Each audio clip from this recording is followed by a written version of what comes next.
नमस्कार शेतकरी मित्रांनो, मी मनीषा चव्हाणके ऑफिशियल मनीषा या यूट्यूब चॅनलवर तुमचं स्वागत आहे।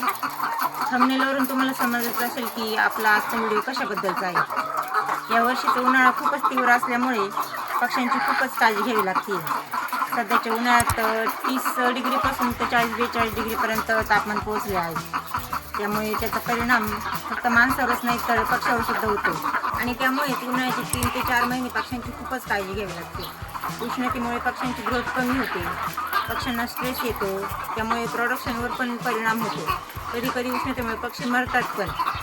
तर आम्ही थंड हवेसाठी पक्ष्यांना फॅन बसवलेले आहेत। एक साईडला 3 फॅन बसवले आहे आणि दुसऱ्या साईडला 3 बसवले आहे। हे फॅन आम्ही सकाळी 10 ते 11 वाजेपासून चालू करतो तर संध्याकाळी 5 ते 6 पर्यंत चालू ठेवतो।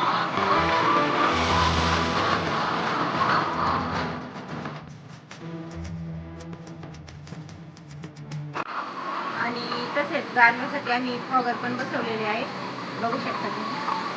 हा फॉगरचा सेटअप आहे।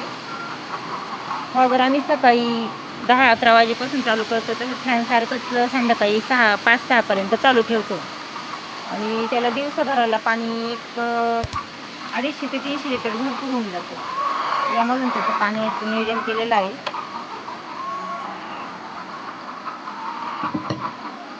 आणि त्याला टायमर पण आहे, ते 5 मिनिटं चालतं आणि 2 मिनिटं बंद होतं।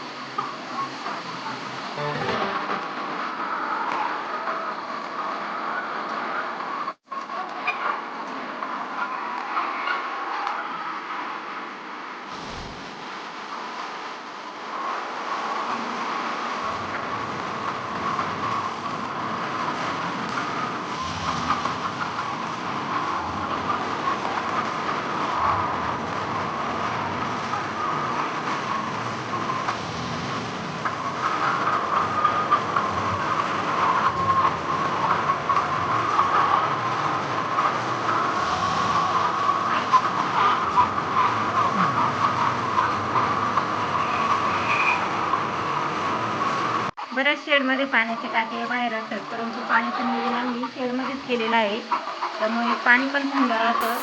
तरी पण जेव्हा पाणी ह्या नळ्यांमध्ये येतं ते बाहेरच्या उष्णतेमुळे गरम होतंच आणि ते पाणी थंड म्हणजे गरम पाणी बाहेर काढण्यासाठी आम्ही काय केलेलं आहे ते तुम्हाला दाखवतो।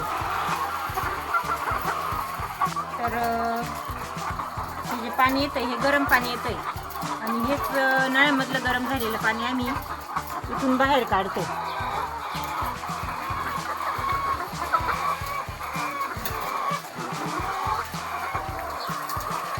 हे पाणी आता गरम झालेलं आहे आणि पाठीमागून फुल प्रेशर दिलं तर हे पाणी गरम बाहेर पडतं आणि जोपर्यंत थंड पाणी येत नाही तोपर्यंत हे पाणी चालू ठेवतो। दिवसातून 3 ते 4 वेळा आम्ही हेच अशाच प्रकारे पाणी बाहेर काढतो, जेणेकरून पक्ष्यांना थंड पाणी मिळत राहील। आपण शेडमध्ये किती फॅन बसवले आणि किती फॉगर बसवले पण पत्रे जर तापलेले असतील तर शेडमध्ये उष्णता येणारच आणि पत्रे तापू नये त्यासाठी आम्ही काय नियोजन केले ते पण तुम्हाला दाखवतो, चला।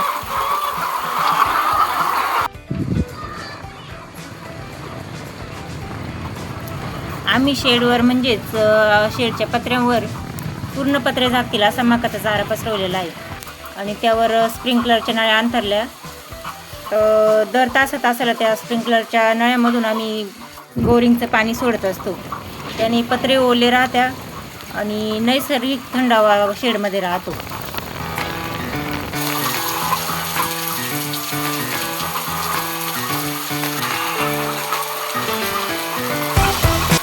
तर शेतकरी मित्रांनो, हे फॉगर तुम्ही बॉयलरचं शेड असो, लिअरचं शेड असो किंवा गाईंचा गोठा असो कुठेही तुम्ही बसू शकता। त्याचबरोबर फॅन बसवलं तर अजूनच चांगलं, तर कारण उन्हाळ्यामध्ये पक्ष्यांना थंड हवा, गारवा आणि पाणी याची खूप गरज असते। अशा प्रकारे आपण पक्ष्यांची काळजी घेऊया। तर अशा प्रकारे तुम्हाला माहिती आवडली असेल तर चॅनलला सबस्क्राईब करा आणि व्हिडिओला लाईक करा। धन्यवाद।